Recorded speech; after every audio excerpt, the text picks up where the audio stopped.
All right, so welcome to Unit 5, and this is where we start looking at different ways to add images and how to use images in our programs. That will be our focus here. How do we add an image? How do we move an image on the screen? How do we detect collisions? How do we create a health bar, et cetera, et cetera? That's what we look at in this particular unit. And in this first lesson, we focus on simply adding an image into a game. So that's going to be our goal by the end of today, that you can add in your own images and then display them on the background of your screen. So the first thing I'd like you to do is go to my classroom website, misswardecki.weebly.com. And what I would like you to do is go into the game and app class, go into Unit 5, and you should, under Lesson 1, see this image of tiger.jpg. So if you click on it, and then if you right-click here, it'll let you save image as, then you can save this image wherever you'd like. So I'm just going to save it in my download section. Make sure you know where you save it. I'm going to click Save. So I've saved that image somewhere so I can then go and access it. So from here, what I'd like you to do is log into Visual Studio. So open up Visual Studio, click on New Project.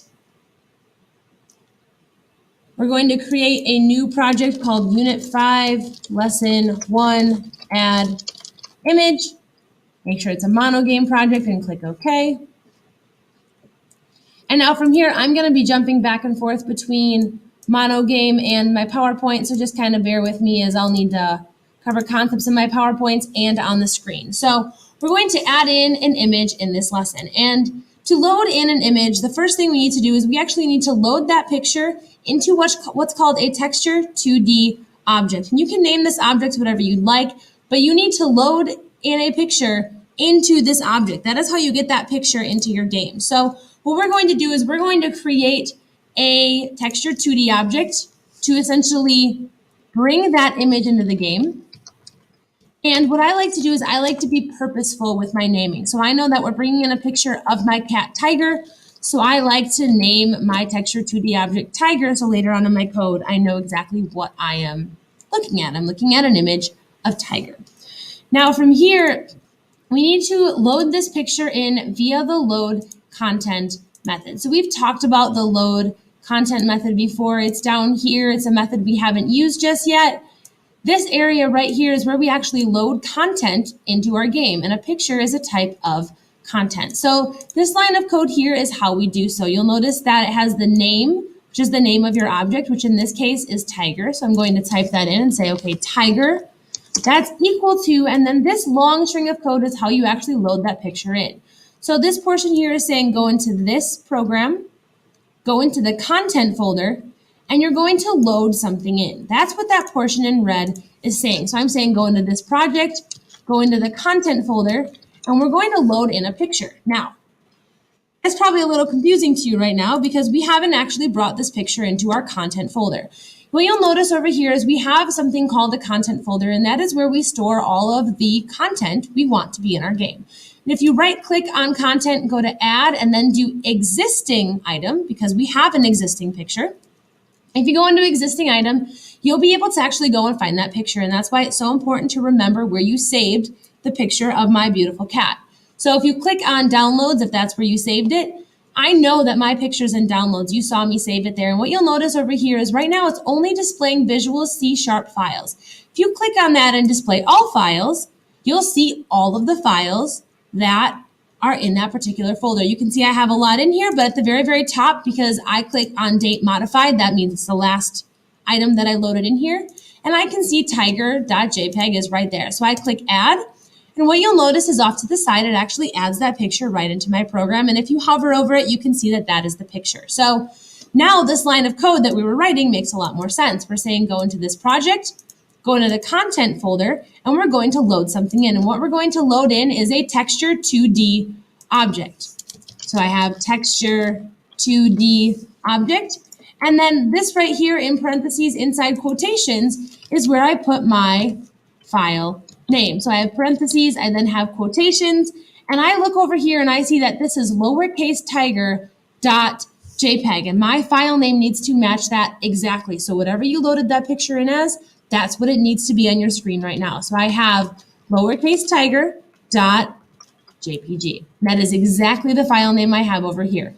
So right now this line of code is going to load my picture of Tiger in, and that picture will be loaded into a texture 2D object called tiger. Now from here, while I have the picture loaded in, that's great. I need something to actually display it to the screen. And I do that via what's called a rectangle object. So for every image you want displayed on the screen, you'll need a textured 2D object as well as a rectangle object. So you'll need the two of them. One that actually loads your picture in and has that picture in your program, the textured 2D object, and then the rectangle object, which will display it to the screen, give it dimensions, and a location. So you can think of the texture 2D object as what holds the actual image, and the rectangle as what displays that image to the screen and gives it those specifications. So from here, we're going to add in a rectangle object, and we're going to add it in globally as well so that all different methods have access to it. So we have a rectangle object, and I tend to be consistent here, and I have a rectangle object called tiger rect. So that is my rectangle that's holding my picture of tiger. No more complex than that. So now from here, I need to actually initialize this rectangle, and the initialization of an object that's not loading in content happens in the initialize method. So you can see that piece right here. So we're going to add in a line of code that will initialize our rectangle. And here, what you'll see is that we give it very specific specifications. So I'm going to initialize my rectangle. So I put in my name, which in this case is tiger rect.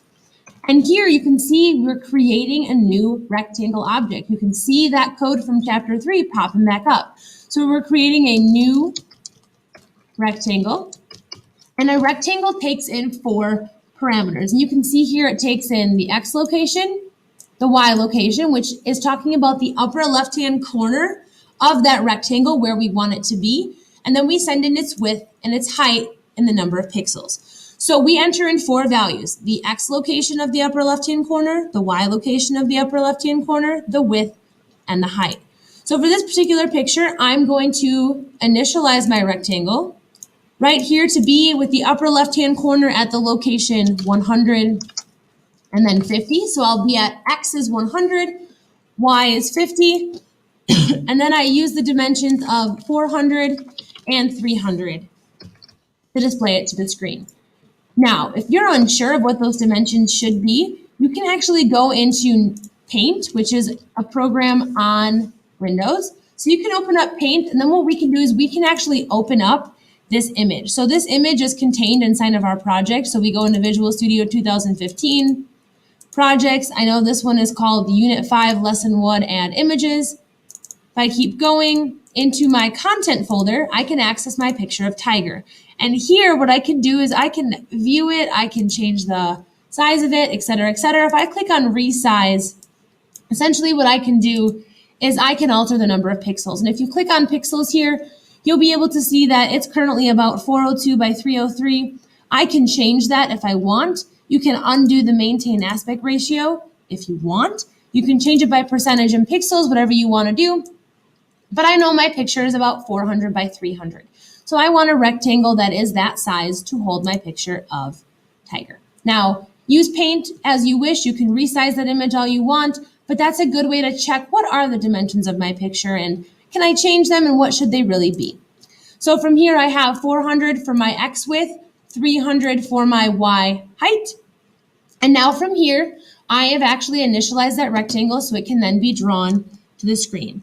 So now from here, what I'd like you to do is I'm actually going to stop the video here. I'm about to reach my 10-minute limit. So I would like you to make sure you have this all set, save it, make sure you're good to go, and then you can move on to the next video, and that is where we will actually draw this image to the screen for the first